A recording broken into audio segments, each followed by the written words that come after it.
A lot of people are under the idea that AEW is dying and on the decline, and whilst I don't fully agree with that, it is true to an extent. And at the very least, I can say with certainty that AEW in the last couple of years has definitely faced a downfall in both popularity and, if I'm being honest, quality as well. And I think I can pinpoint where and why that downfall in quality began. I can also very easily identify where AEW's downfall in popularity began, that of course being the entire CM Punk debacle, which no, I'm not saying it's the sole reason, I'm not saying it's the only reason for AEW's drop in viewership, attendance and overall popularity, but it was definitely the start of it, and it definitely damaged AEW's perception, and chances are they might not ever recover from that damage. However, the main thing that hurt AEW in the long run was their response to the CM Punk drama. And I'm not just talking about the whole security footage thing, that wasn't a great look either, but I'm talking about what was actually going on in AEW and their product fresh off of the CM Punk drama. As that second half of 2023 was probably AEW's worst era, especially for their weekly product. It's probably the worst that Dynamite has ever been, and that's thanks in part to AEW's big main event storyline post CM Punk drama, which was a storyline that divided AEW fans, with everything that could have possibly gone wrong going wrong, and based on every metric didn't draw well for AEW. As today we discuss the Devil.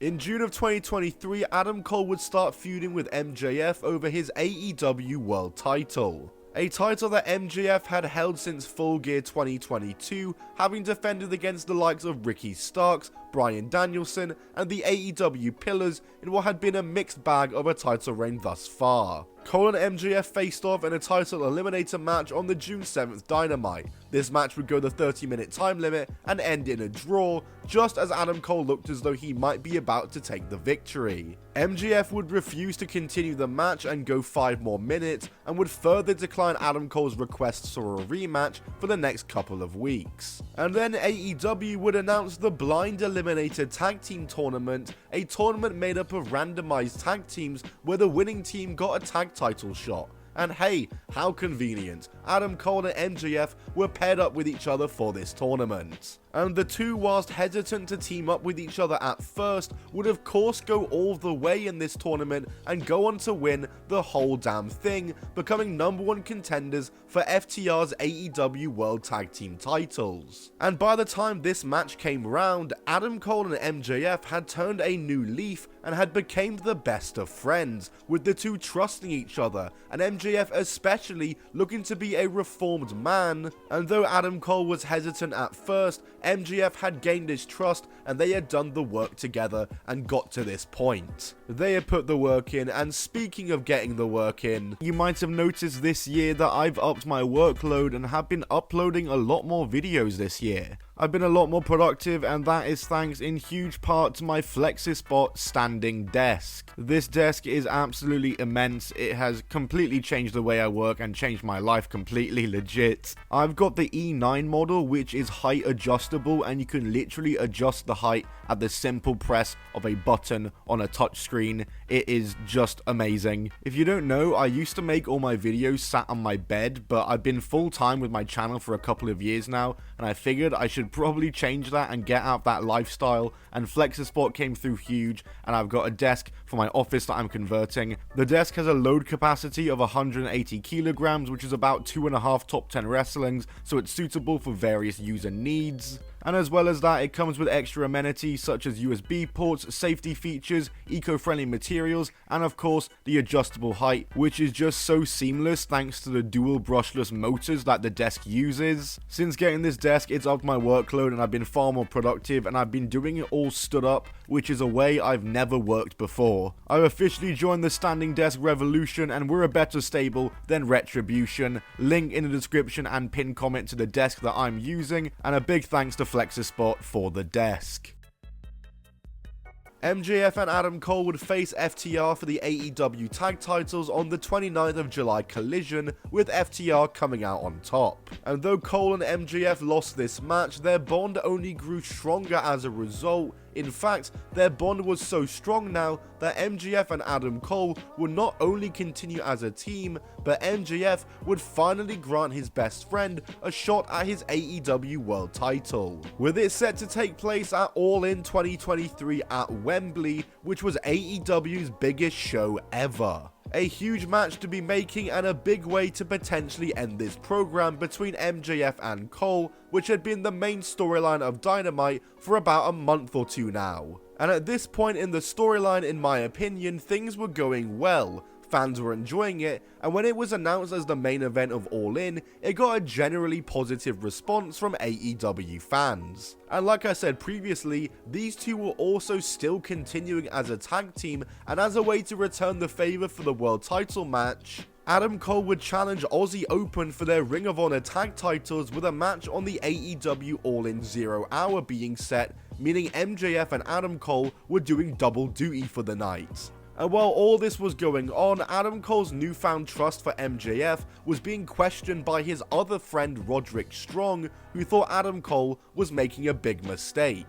But Cole would continue on with MJF, and All In would come around, with AEW's biggest ever attendance waiting to see what would come and seeing who would be turning out of MJF and Cole, as that seemed like the obvious outcome of the main event at that point. On the All In 0 Hour, Cole and MJF would defeat Aussie Open to win the Ring of Honor tag titles to open the show, which made the main event even more unpredictable. And as someone who was in attendance for this show, I loved the main event. It was a very overbooked and long match, but I enjoyed it all. It of course featured the callback to their first match, where MJF this time says yes to continuing the match after the time limit. We're gonna go until we got a winner at fucking Wembley, he said. And in the end, it's MJF who defeats Adam Cole to retain the title, and despite many teases of a turn during and after the match, no turn would take place, and MJF and Cole walked out of the show still the very best of friends, with MJF now cemented as the biggest babyface in the company. But let me tell you that this is where it all begins to go downhill, because everything after All In is just where it all went wrong. As after the CM Punk debacle from All In onwards, AEW's image and perception was hurt, and so there was extra pressure on the TV product to deliver, and with Adam Cole and MJF now as the main storyline, it would all go downhill like I said. As MJF and Cole would start defending the Ring of Honor tag titles, defending the belts successfully at All Out. And after the match, MJF was bumped into by Samoa Joe in a cool callback to their NXT days, and after Joe won an Eliminator tournament, he would become the #1 contender and set to face MJF for his world title at Grand Slam. A match in which MJF would beat Samoa Joe to retain the belt, but in the midst of the match, Adam Cole would come out to help MJF and would end up badly hurting his ankle in a very unlucky botch where he jumped off the ramp and just hurt it from that. And this injury would end up being a long-term injury to Adam Cole, who now couldn't wrestle, and this would end up pretty much killing the entire story. As now without Adam Cole, MJF would start defending the Ring of Honor tag titles by himself, and even defeat the Righteous by himself at WrestleDream. And this was just too much. This was way too overbooked now, and all this did was hurt the actual tag teams that could have been winning and defending these belts. And he was doing all this on this show whilst not defending the world title at the same show, so now the world title was also being neglected at the same time. The Adam Cole and MJF friendship would still continue on TV despite injury, but at the same time, things were also being shaken up by the Devil, a masked figure who was causing chaos amongst Adam Cole and